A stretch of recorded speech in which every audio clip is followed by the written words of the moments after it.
Karibuni tena ndugu mpenzi wa filamu na mwandishi mwenzangu kwenye Ghostwriter Podcast ya Copyright Studio Tanzania. Leo tunazama kwenye moyo wa utengenezaji wa hadithi za kusisimua na zenye mvuto. Jinsi ya kuandaa controlling idea au wazo kuu screenplay yako. Hili ndiyo msingi, jiwe la msingi ambalo hadithi yako yote itajengwa juu yake. Bila controlling idea imara, hadithi yako inaweza kupoteza mwelekeo na mwishowe kumchosha msomaji au mtazamaji. Wengi huzingatia wahusika, muundo au mandhari, lakini mara nyingi controlling idea ndiyo kitu cha kwanza kabisa kinachofaa kuwekwa sawa. Leo tutaangazia njia mbili muhimu za kufikia hili. Kuanza na swali la what if na strength and weaknesses za wahusika wako wakuu, yani protagonist na antagonist. Hatua ya kwanza, what if. Mchezo wa mawazo unaozua hadithi. Kila hadithi kubwa, kila filamu ulioipenda ilianza na wazo rahisi lakini lenye nguvu. Swali la what if. Vipi ikiwa? Hili ndilo chachu ya ubunifu inayokupa fursa ya kuchunguza uwezekano usio na kikomo. Swali hili halikuagi na majibu, bali na machafuko ya mawazo ambayo yanaweza kuleta uhai kwenye maudhui yasiyotarajiwa. Mfano, The Lion King. Vipi ikiwa mwanamfalme atafukuzwa na kuamini kuwa amemuua baba yake, kisha akarudi kutetea ufalme dhidi ya mjomba wake mkatili? Titanic. Vipi ikiwa watu wawili kutoka tabaka tofauti sana wataangukana kimapenzi kwenye meli ya kifahari, lakini meli hiyo inapata ajali mbaya sana baharini? Inception. Vipi ikiwa mtu anaweza kuingia kwenye ndoto za watu na kuiba au kupanda mawazo na akalazimika kufanya jambo lisilowezekana ili kurudi nyumbani? Swali la what if lina nguvu kwa sababu linaweka msingi wa mgogoro, conflict. Linatupa hali ya kawaida halafu linaiweka kwenye hali ya kawaida inayovurugwa. Kutoka hapo unaweza kuanza kujenga ulimwengu wako, wahusika na matukio.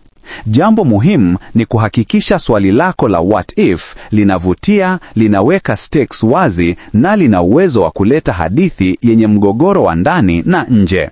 Tunapoendelea, jiulize, je, swali langu la what if linavunja sheria za kawaida za ulimwengu wangu?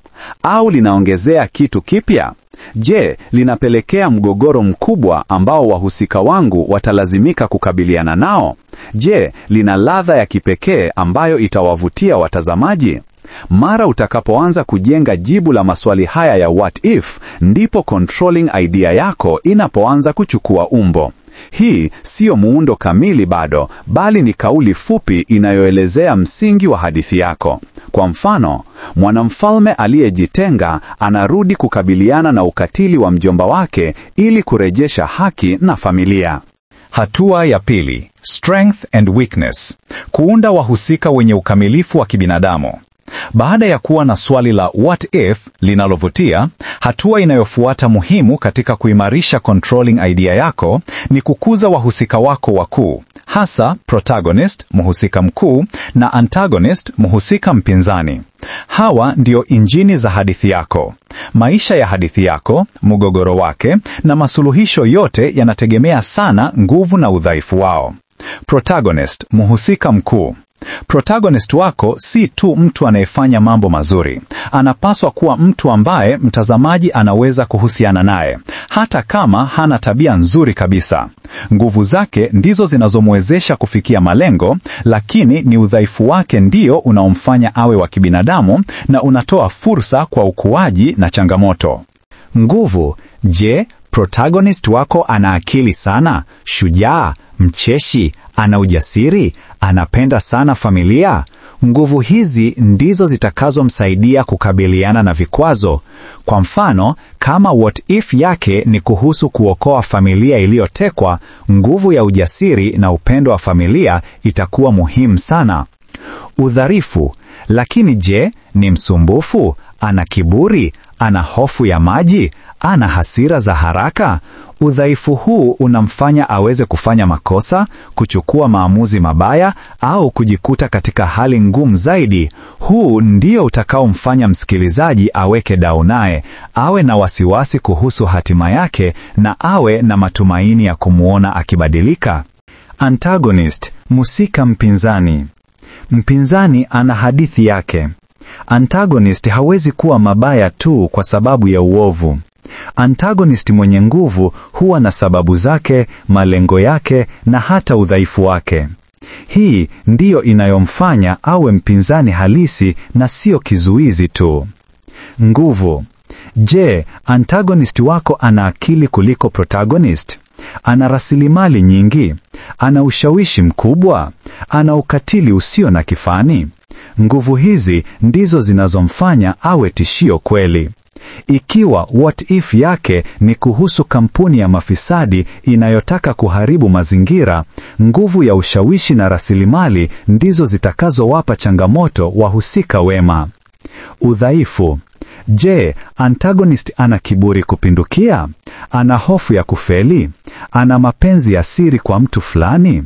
Udhaifu huu unaweza kuwa njia pekee kwa protagonist kumshinda au kuleta mabadiliko katika mpango wake. Wakati mwingine, udhaifu wa antagonist ndio unaomsababishia anguko lake. Jinsi nguvu na udhaifu vinavyounda controlling idea. Wakati nguvu na udhaifu wa protagonist na antagonist vinapojumuika na swali la what if, ndipo controlling idea yako inapoiva. Inakuwa kauli inayoelezea mgogoro mkuu, malengo ya wahusika na masuala ya ndani wanayopaswa kukabiliana nayo. Mfano, The Lion King. Mwanamfalme mwenye moyo wa ujasiri lakini mwenye mzigo wa hatia, protagonist Simba, analazimika kushinda hofu zake na kukabiliana na mjomba wake mkatili mwenye tamaa ya madaraka, antagonist Scar, ili kurejesha haki na familia yake. Inception. Mtaalamu wa kuingia kwenye ndoto mwenye akili sana lakini akiwa na mzigo wa msiba wa zamani, protagonist Cobb, anakubali kazi hatari sana ya kupanda wazo kwenye ubongo wa mtu tajiri ili aweze kurudi kwa familia yake, lakini anajikuta akipambana na akili yake mwenyewe na hatari za ulimwengu wa ndoto unaozidi kudhibitiwa na antagonist wake wa ndani. Kwa kumalizia, kuandaa controlling idea imara ni mchakato wa kurudia. Anza na swali la what if linalosisimua.